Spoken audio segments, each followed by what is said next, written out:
You burned my neck last week.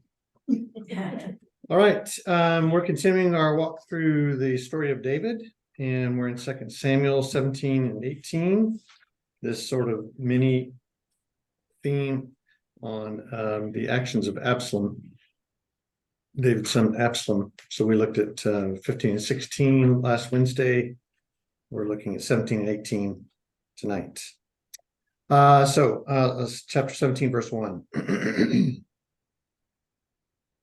Moreover, Ahithophel said to Absalom, "Let me choose 12,000 men, and I will set out and pursue David tonight. I will come upon him while he's weary and discouraged and throw him into a panic, and all the people who are with him will flee. I will strike down only the king, and I will bring all the people back to you as a bride comes home to her husband. You seek the life of only one man, and all the people will be at peace." The advice pleased Absalom and all the elders of Israel. So last week we saw Ahithophel give this counsel regarding David's 10 concubines and to urge the rape of them. And now he offers personally to set out against David with 12,000 men and to kill David, not anybody with him. And of course, this pleases Absalom and all the elders of Israel. He paints David as a wearied and discouraged. He is weary and discouraged and liable to panic, which would seem to me that he doesn't know David very well. One commentator suggests that David's current army might have consisted of no more than 2,000 men. So this plan by Ahithophel to bring 12,000 men seems pretty overwhelming. Not only does he have this overwhelming force in his plan, but he wants to use the element of surprise, attacking at night rather than daytime. I will set out tonight and pursue David. And then his very narrow focus to it. He just wants to take down one person, and that is David himself. So he wants to assassinate David. So just one question here. Why do you think Ahithophel wants to take part in this personally? I mean, it seems like he could just counsel. I think it's a very wise man. He's trying to keep Absolom from doing it personally. Okay. And it sets up the succession a whole lot more if you haven't killed 5,000 people with David. And if you've done it, and Absolom didn't even have a direct hand in it. So is it? I think it's the wisdom of a great counselor. And that's what the story is saying. He is a great counselor. Right. Yeah. So is it like keeping Absalom's hands clean? That's what I'm thinking. Yeah. I'm wondering about this 12,000 people in this army. So I don't know, like, are there standing armies, or is this kind of like, does the economy support? No. I can't imagine that's the case. So is this army like, let's just put a call out to all the men in the territories and come on down, whoever, and you fight the best you can, whether you're prepared to be a soldier or not. This whole idea, like, they just wipe out thousands of people at a time. I mean, I know from what we've said, and Kathy's pointed out several times that they're kind of generous with the numbers. But still, it just seems like to me, it just baffles me that there's this many people who are dedicated to be soldiers. Right. I don't. Yeah. The fact that he says, "Let me choose 12,000 men," seems to suggest that these guys are otherwise engaged, and I mean, maybe they're the National Guard. Yeah. So he's gonna call them up. Right.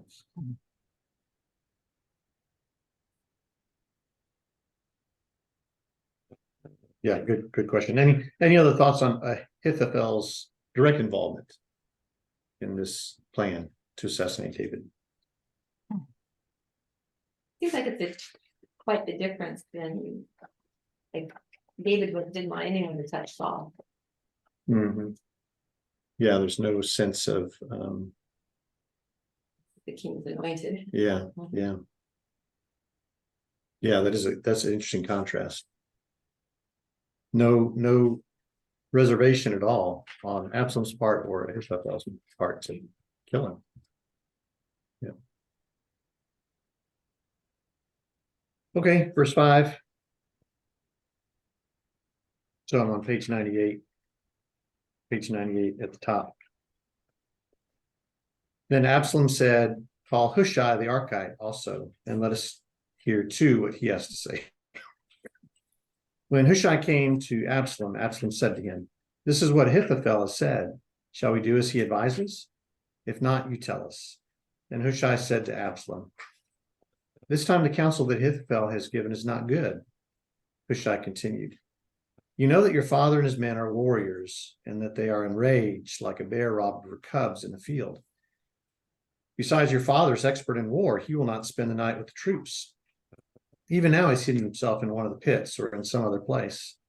And when some of the troops fall at the first attack, whoever hears it will say, there's been a slaughter among the troops who follow Absalom.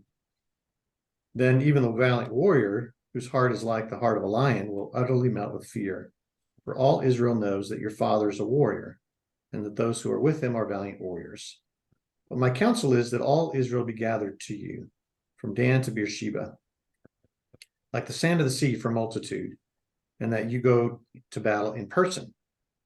So we shall come upon him in whatever place he may be found, and we shall light on him as the dew falls on the ground, and he will not survive, nor will any of those with him.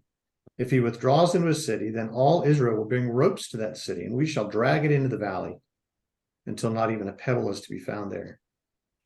Absalom and all the men of Israel said, the counsel of Hushai the Archite is better than the counsel of Ahithophel. For the Lord has ordained to defeat the good counsel of Ahithophel, so that the Lord might bring ruin on Absalom. So this quote here from Bergen, Hushai's words spoken in response to Absalom's invitation are perhaps the most significant ones uttered by a counselor in the history of United Israel's monarchy. The speech is masterful in its construction and powerful in its effect. It simultaneously discredits Ahithophel, undermines Absalom's confidence, magnifies the king's worst fears, and buys David precious time to escape and regroup. In the end, it lays the foundation for David's return to Jerusalem.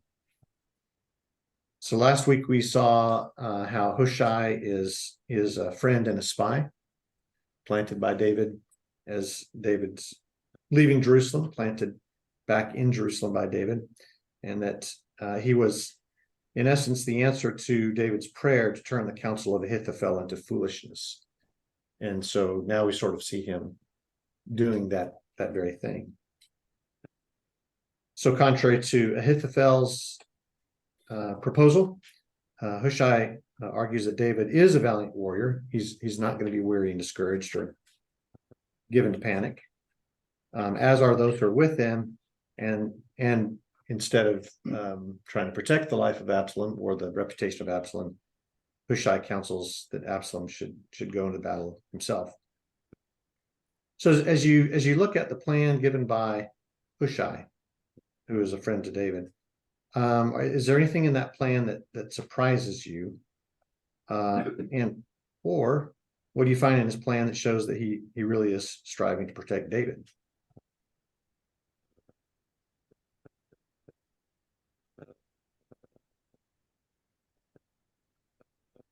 So this is counsel given by someone who's loyal to David.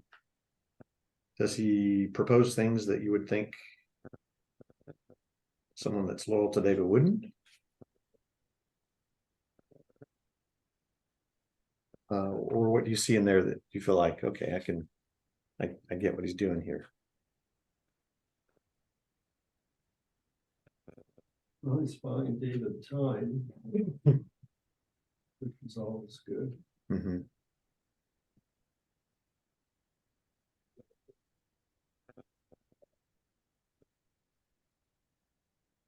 he's putting Absalom at risk, which is maybe a good thing, because then, David can come back, you know. Yep. He's defeated, Put him in the line of fire. yeah. And he also seems to be, saying that it could take a long time, if he hides in a city, we're gonna have to drag him out, we're gonna have to tear it all down, this is gonna be a long slog, Mm-hmm. and kind of gotta put fear into him, Yeah, not the surgical strike of Ahithophel, right? but yeah. The appeal to fear is clever, Mm, almost always works. mhm, Watch American politics. mhm. Yeah, Right. Politics.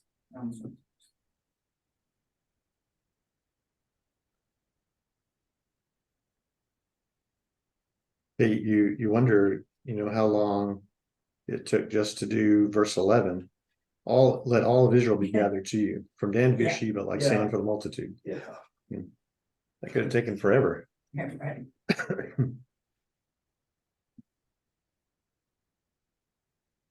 Although on the other side of that coin, suddenly Hushai's gathered a fighting force that is immense.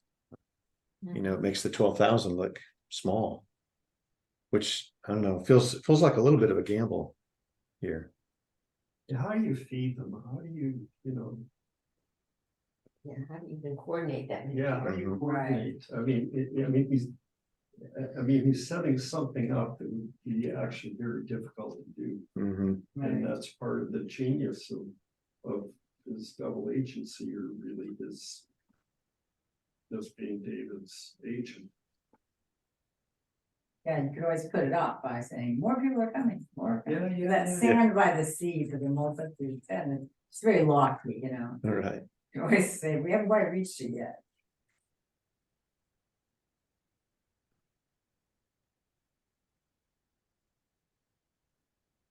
We notice in verse 14, for the Lord had ordained to defeat the good counsel of Ahithophel, so that the Lord might bring ruin on Absalom.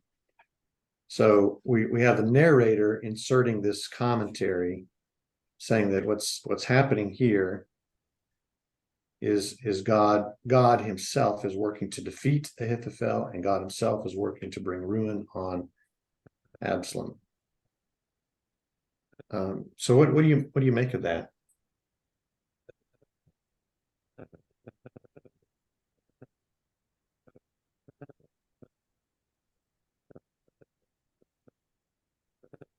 We don't know if the narrator is narrating it some many years past, in terms of just explaining this is what happened and this is why it happened. Mhm. Yeah. Or is this the narrator somebody that's was a part of everything and could express that at the time? Or part of the longevity of how scripture comes together. Many years it takes for it to come down to a cohesive, but somehow unified story. Yeah, so perhaps the narrator has the perspective of years removed from the events and can see, oh yes, this is what God was doing. Yeah.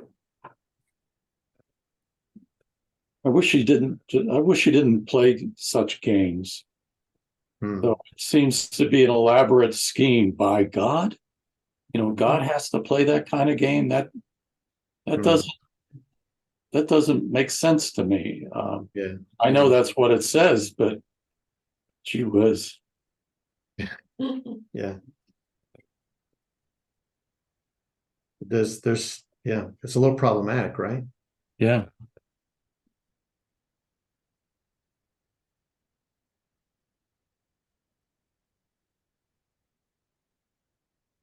Because it means God's plotting the assassination of Absalom. But aren't we also been thinking that David is his anointed and he's going to support him and be behind him forever, Yeah. so, you know, if Absalom is going to rebel and try to take over, yeah, God's gonna step forward and keep his anointed on the throne. Mhm. Yeah, I mean, Hushai is duplicitous in a good cause, but I'm not sure God is. Mm.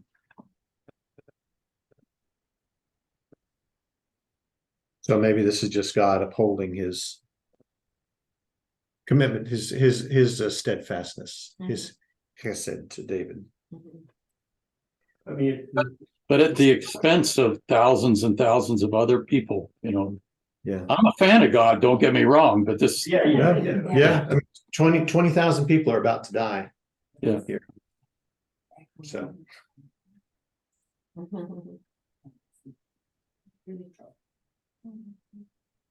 I'm sorry, Dale, I think I interrupted you.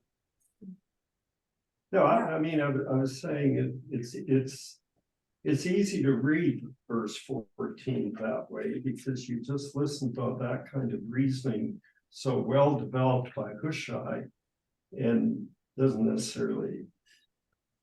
God just wants to see David preserved. That's what God's plan is. mhm.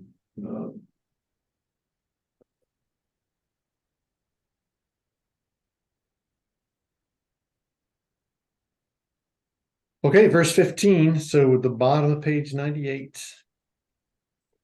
Verse 15. Then Hushai said to the priests Zadok and Abiathar. So remember, these are good guys, Levites, planted by David in Jerusalem. Thus and so, nice summary statement. Thus and so did Ahithophel counsel Absalom and the elders of Israel, and thus and so I have counseled. Therefore, send quickly and tell David, do not lodge tonight at the fords in the wilderness, but by all means cross over, lest the king and all the people who are with him be swallowed up. Jonathan and Ahimaaz, also planted by David, were as part of the scheme to receive information from Jerusalem. Were waiting at Enrogel. A female slave used to go and tell them, and they would go and tell King David. So it seems like Hushai to Zadok and Abiathar to the female slave to Jonathan and Ahimaaz to King David. It's a pretty complicated communication network. And they would go and tell King David, for they could not risk being seen entering the city. But a young man saw them and told Absalom. So both of them went away quickly and came to the house of a man at Bahurim, who had a well in his courtyard, and they went down into it. The man's wife took a covering, stretched it over the well's mouth, and spread out grain on it, and nothing was known of it. When Absalom's servants came to the woman at the house, they said, where are Ahimaaz and Jonathan? The woman said to them, they've crossed over the brook of the water. And when they had searched and could not find them, they returned to Jerusalem. After they had gone, the men came up out of the well and went and told King David. So finally the word gets to David. They said to David, go and cross the water quickly, for thus and so has Ahithophel counseled against you. So David and all the people who were with him set out and crossed the Jordan. By daybreak, not one was left who had not crossed the Jordan. When Ahithophel saw that his counsel was not followed, he saddled his donkey and went off home to his own city. He set his house in order and hanged himself. He died and was buried in the tomb of his father. Then David came to Mahanaim, while Absalom crossed the Jordan with all the men of Israel.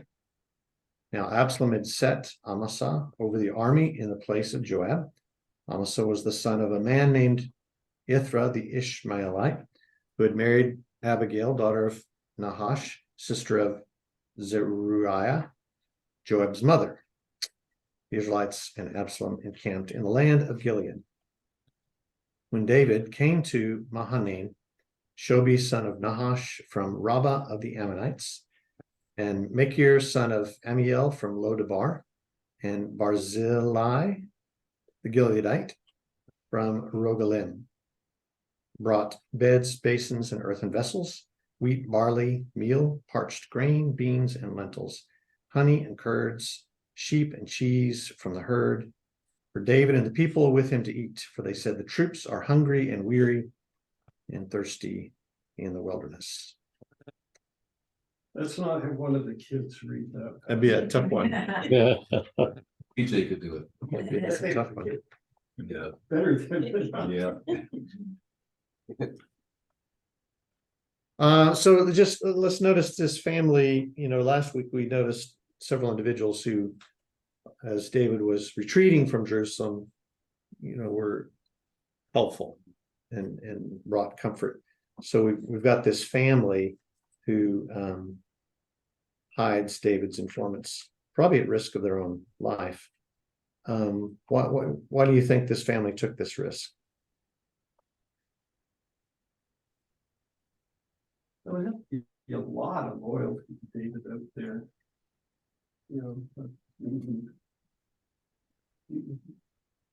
He wasn't just seen as a hero looking back on him. I mean, he had defeated Goliath. He saved the nation from the Philistines. And there'd be a lot of people who agreed with God that he was God's anointed. Mm-hmm. And such a person, you may do it just out of affection and loyalty. It may just be the sense of this is destiny. This is God's man, and we're part of that movement. Mm-hmm. Yeah, and we've last week we saw people weeping as David and his entourage Yeah, exited out. yeah.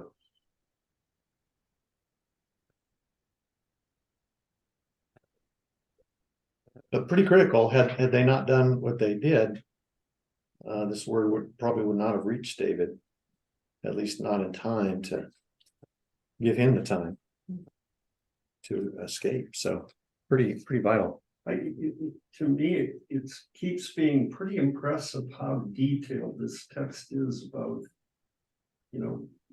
when was it written? I mean, it's not like it was written. A lot of these things you assume were written several centuries later, Mm-hmm. but this is based on pretty detailed information that I don't even think oral tradition would hold on to. Wouldn't remember all these names. Mm-hmm. There's a lot of interesting things going on in here. I mean, this is getting ahead in the text we just read, but I'm wondering about this Shobi, son of Nahash from Rabbah, the Ammonites. Mm. This whole sorry tale that began with David and Bathsheba when Israel was fighting Rabbah, the Ammonites. And here is someone from that city in support of David and loyal to David. Mm-hmm. Life is complicated. Yeah. Yeah, it's an interesting list of, clearly all of these names mean something. Yeah. Right. Because the author's taken such time to record them.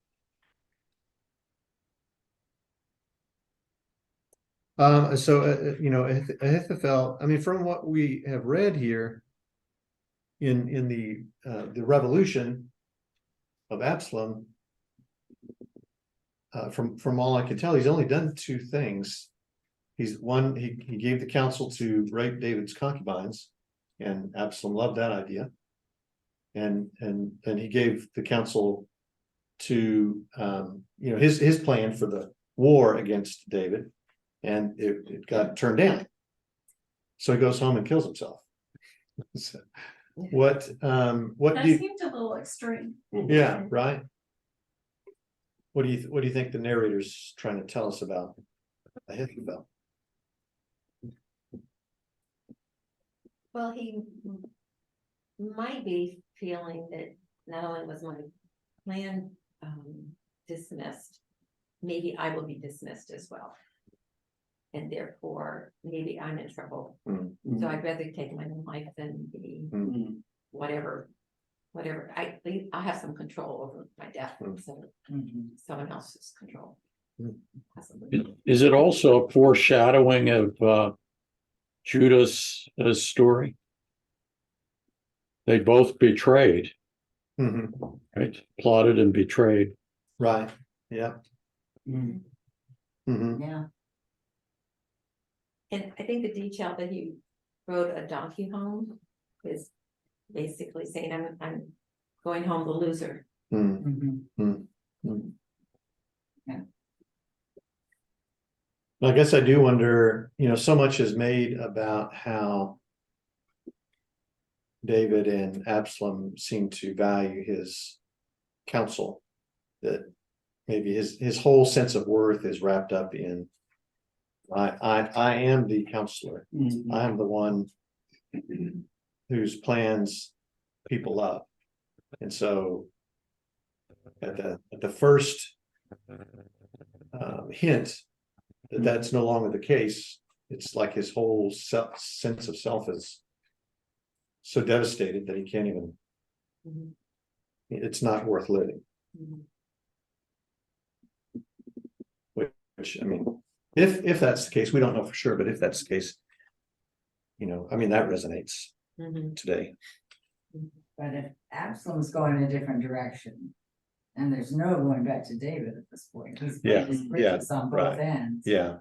But Debbie's like, he's controlling his destiny, Hmm.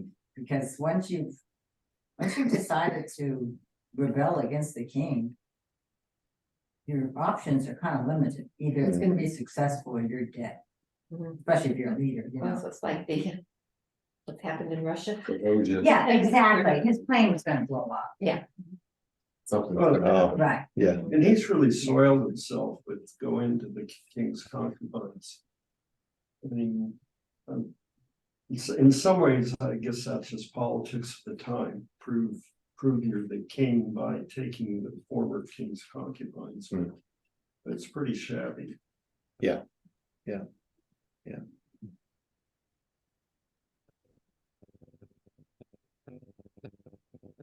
Okay, and we've kind of touched on these folks that bring all these. I mean, it's an interesting menu list here too. I mean, the author could have just said, "Well, they brought a bunch of food," Yeah. but beds, basins, vessels, wheat, barley, meal, parched grain, beans, lentils, honey, curd, sheep, and cheese. I can almost taste it. Yeah. Yeah. So more people placed in David's way who are, helping him stay alive until he's able to return to Jerusalem, which seems to be very much in line with David's sort of, if this is God's will, then it'll happen. And I mean, because we don't see David necessarily working hard to feed his folks. Instead, it's just, I mean, all the stuff is coming to him, which is pretty miraculous. All right, chapter 8. Just one more thing about Yeah. that, though. Yeah. Your choices, if you have an army in a land that you just had to rush into, your choices are to take the things that you need, or in this case, it's being stressed that they were given Mhm. the things that they need. They didn't take it from Yeah. the locals. Yeah. They didn't just Mm. steal. Mhm. They're not stealing. Mhm. The The people people are- support him. Yes, because otherwise they would be just stealing stuff, Right, yeah. because those are their options. Mhm. Yeah, that's good point. Chapter 18, verse 1, the bottom of page 99. So the bottom of 99. Then David mustered the men who were with him and set over them commanders of thousands and commanders of hundreds.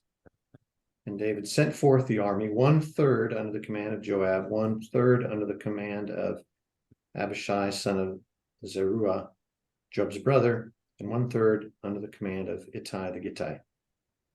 The king said to the men, I myself will also go with you. But the men said, you shall not go out. For if we flee, they will not care about us. If half of us die, they will not care about us.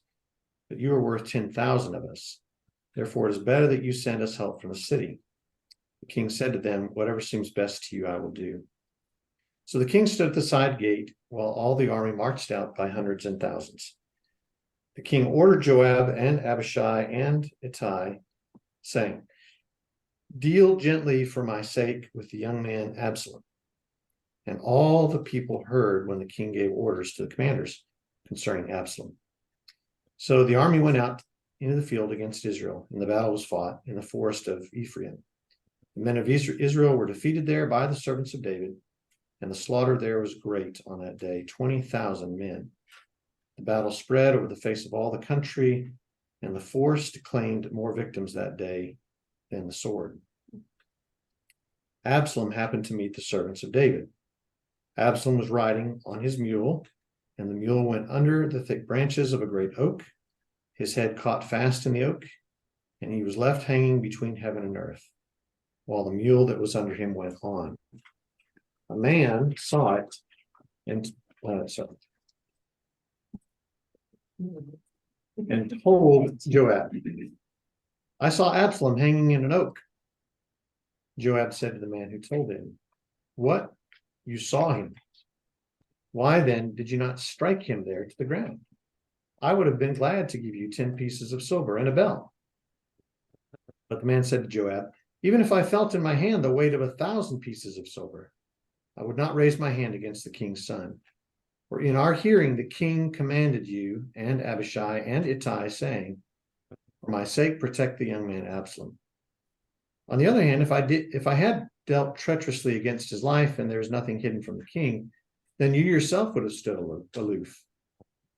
Joab said, I will not waste time like this with you. He took 3 spears in his hand and thrust them into the heart of Absalom while he was still alive in the oak. And 10 young men, Joab's armor bearers, surrounded Absalom and struck him and killed him. It's hard to believe he was still alive. Then Joab sounded the trumpet, and the troops came back from pursuing Israel, for Joab restrained the troops.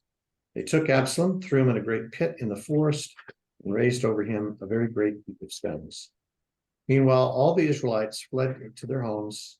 Now Absalom in his lifetime had taken and set up for himself a pillar that is in the king's valley. For he said, I have no son to keep my name in remembrance. He called the pillar by his own name. It was called Absalom's monument to this day. So David divides the army into 3. He's got a commander over each third there. He wants to join in the fight, but the men in charge tell him not to. Why do you think David agreed to remain behind? I think he was scared. I mean, because we know that he's brave and he's fought many battles. Mhm. I think he felt like he's still supposed to be king, and that's the wisest thing to do.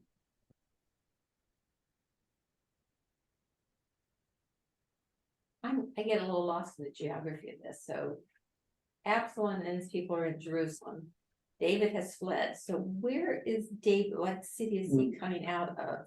With, what's his, all these. Was he crossed the Jordan? Yes, he's crossed the Jordan. Mhm. So yeah, I mean, he's in this place where all the good food was. Mahanaim. So it sounds like a large city who had hosted, those All troops. those, yeah. Okay, I just was making, Yeah. I was lost in this. Mhm. He gives explicit instructions to the 3 generals, deal gently for my sake with the young man Absalom. And we're told that everybody heard those words, not just the generals. Maybe David didn't want to be the one to confront Absalom on the battlefield. Yeah. Or he didn't want to see it. Yeah, Yeah. you know, His heart's not in this. yeah, that's why, maybe that's one reason you Yeah. encourage him to stay behind. You Right. don't want to be. Maybe he didn't want to undermine his 3 leaders. Maybe it was a sign of confidence in the 3 of them to get the job done. Okay. So he's entrusted this battle to them, so he'll just hold back. Why do you think David shows such tenderness and mercy here? Deal gently for my sake with the young man Absalom, after Absalom has driven him out of the city. He's a father Mhm. Yeah. at the end of the day. Like, I think, like, even from experience, I have a brother who doesn't get along with my mom and dad, and even then, my mom is like, yeah, after we are gone, make sure, you check up on him and make sure he's okay, and he has not spoken to them since 2018. Yeah. And it amazes me, Mhm. I guess that's just the heart of a parent, regardless of how their children end up, making whatever decision they make. Because you always remember little them, you don't really Yeah. remember Yeah. all the stuff they've done in their adult. Yeah. Mhm.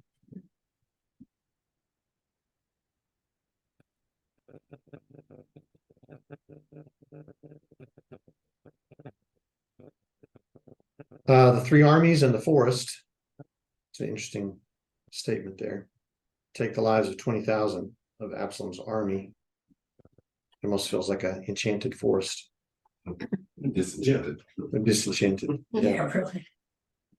Absalom's hanging with his head stuck in a tree, spotted by a servant who heard what was said to David's generals, leaves him alive, and reminds Joab that David had said that, right? For my sake, protect the young man, Absalom. But Joab ignores it, thrusts 3 spears into Absalom, and has his 10 armor bearers strike him and kill him. So just notice the contrast there between the way these two people respond to Absalom. Why do you think the servant acted with such caution? Why did Joab react with such violence? Why didn't Joab keep the command of the king here? Joab is a soldier.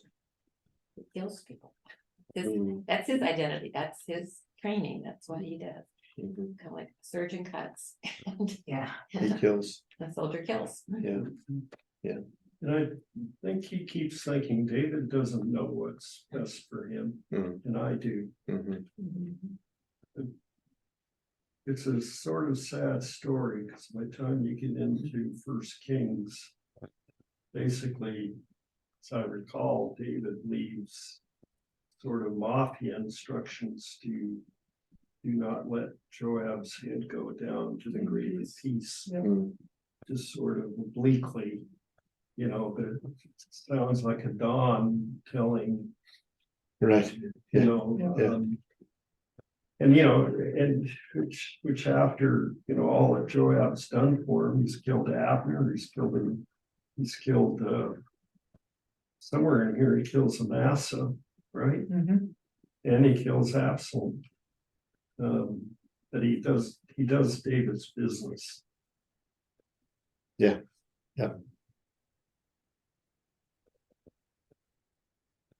But certainly Absalom is a threat to the throne. So Well, and I wonder, I don't know much about Joab, but if he doesn't have a family, if he doesn't have kids, then there may be a lack of understanding there. too.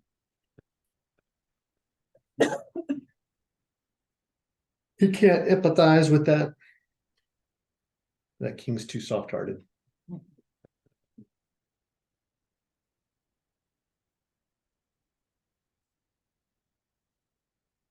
So they dig it. I guess they dig, or they find a great pit, throw him in the pit, and throw a bunch of rocks over him.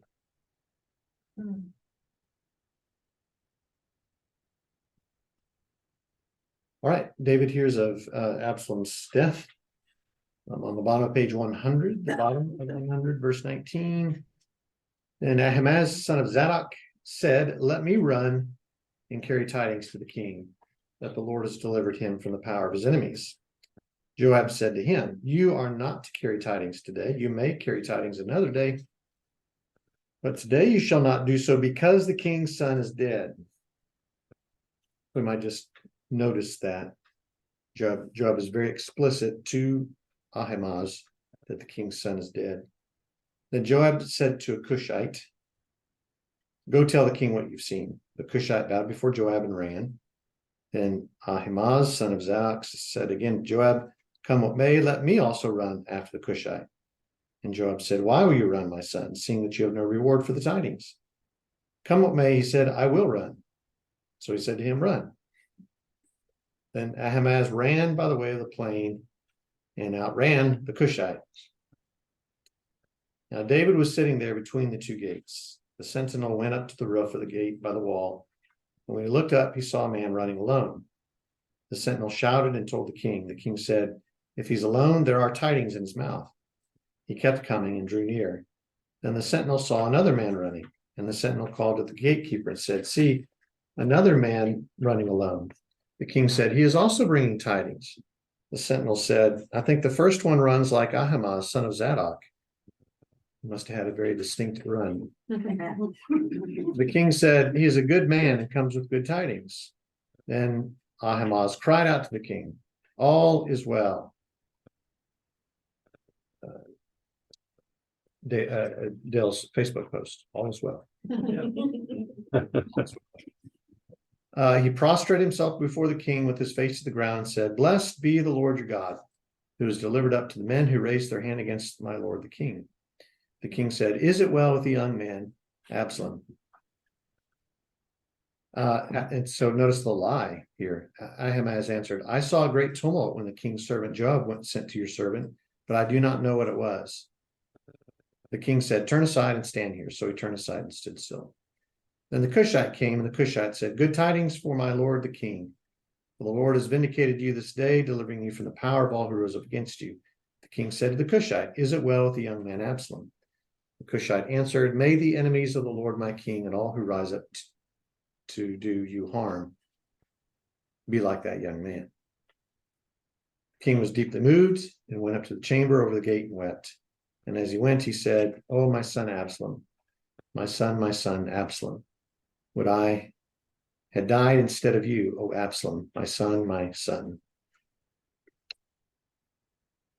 Okay, so let's notice these two folks who bring news to David, Ahimaaz, and the Cushite. They both lead with good news. But Ahimaaz does not directly answer the question about Absalom. Why do you think that is? I guess like it just came to my mind the last time, somebody brought him the news about the old king being dead, and he thought he was going to get revenge, and David killed him. So maybe he's like, wait a second. Yeah. He was dead at that time. And it's like, wait, flashback. No. Oh, let's hear it. Yeah. That would be alive. I heard that story. Yeah. Yeah. Being the bearer of bad news is not never good position. Something happened, but Not sure. what happened? Ran all this way to tell you. We just kind of break this slowly, gradually, it will all become clear eventually, but it won't be out of my mouth. Mhm. Mhm. And funny part is he outran to say nothing. Yeah. Right. He outran him. Yeah, Yeah, it must be the last minute. He's like, no. yeah. He thought, It's wow, not like- Right. Yeah. Right. all that running made cleared his Yeah, head. right. It does seem a little humorous.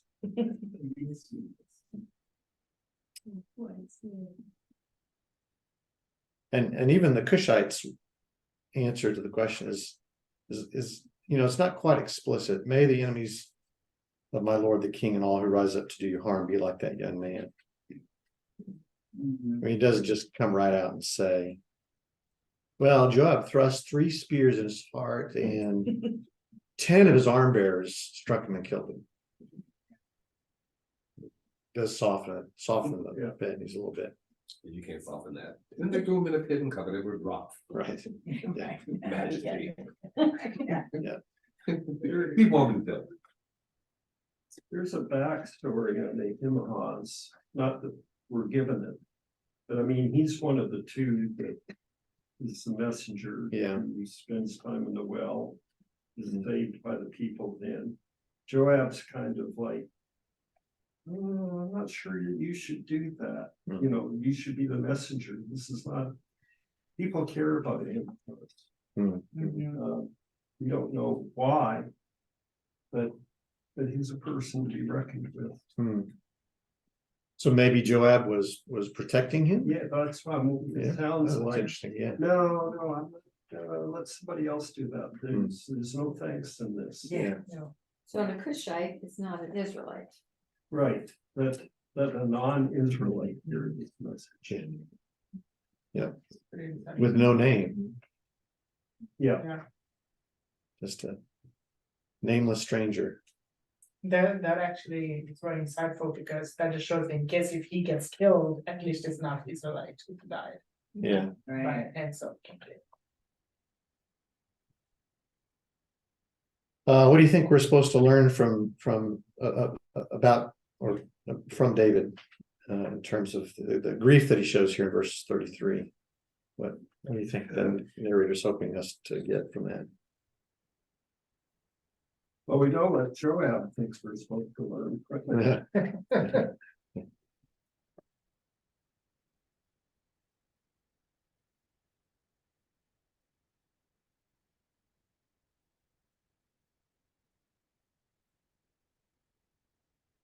David does. What made Absalom want to kill his father in the first place?